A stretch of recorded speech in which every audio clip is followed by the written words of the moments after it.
Welcome to the Tavern of Terrors. This is your host, the bartender from the beyond, here to serve you some of the most terrifying art throughout history. We have curated a particularly gruesome gallery for you today. As is tradition, like, subscribe, and share to add some more terror to your life. Now, let's make our way into the tavern. Grab your drink of choice, sit back, relax, and enjoy the horrors that await.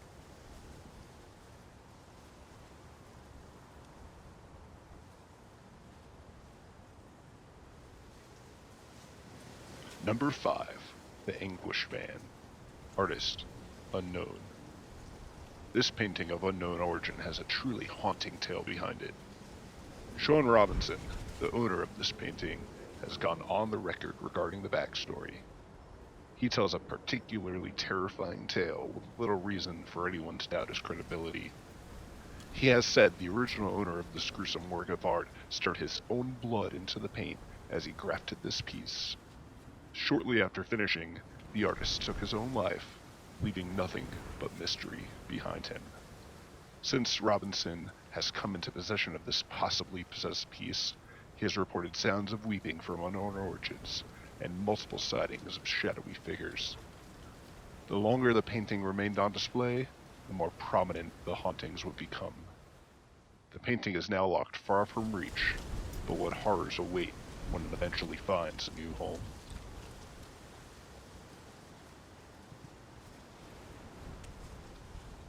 Number 4, Judith Slaying Holofernes, by Artemisia Gentileschi. This gruesome and gory painting from circa 1614 depicts Holofernes being assassinated by Judith. Holofernes was an Assyrian general who was poised to destroy the city of Bethulia in the coming days. This city was Judith's home. With the death and destruction of her home looming over her, Judith devised a plan. She would kill General Holofernes before he could execute a siege of the city.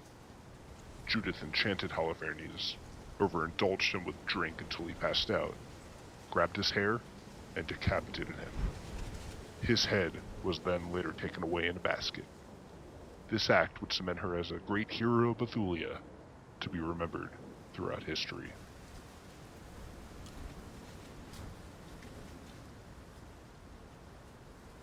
Number 3, Human Frailty, by Salvatore Rosa. While the frailty of life is a theme most can relate to, when viewed through the lens of Rosa's life, the painting reveals itself to be incredibly personal. In 1655, a devastating plague swept Naples.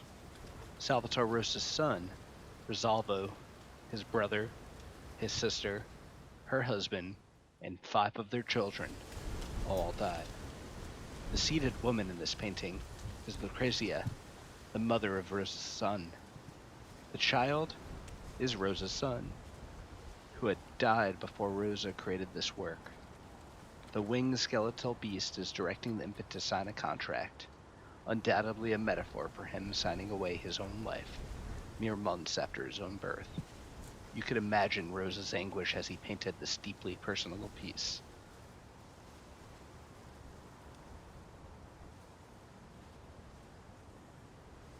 Number 2, Salome with the Head of John the Baptist, by Caravaggio. This haunting piece by Caravaggio depicts the decapitated head of John the Baptist being delivered on a platter.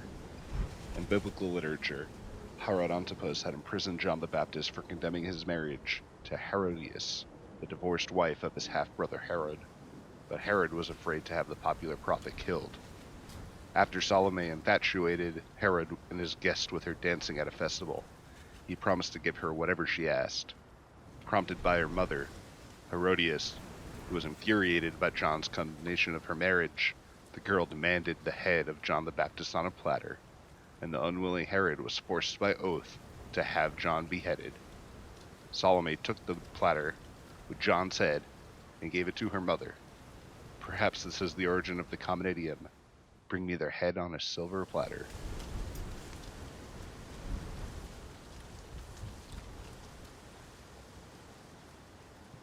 Number 1, The Scream, by Edvard Munch.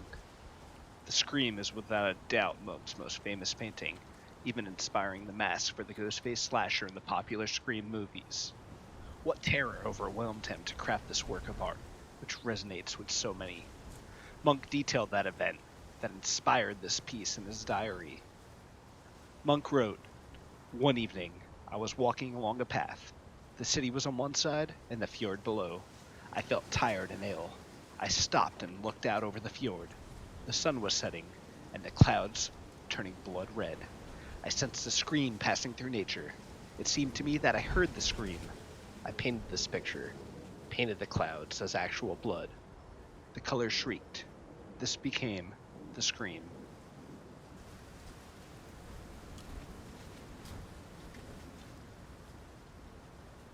Well, that's all we have here tonight at the Tavern of Terrors.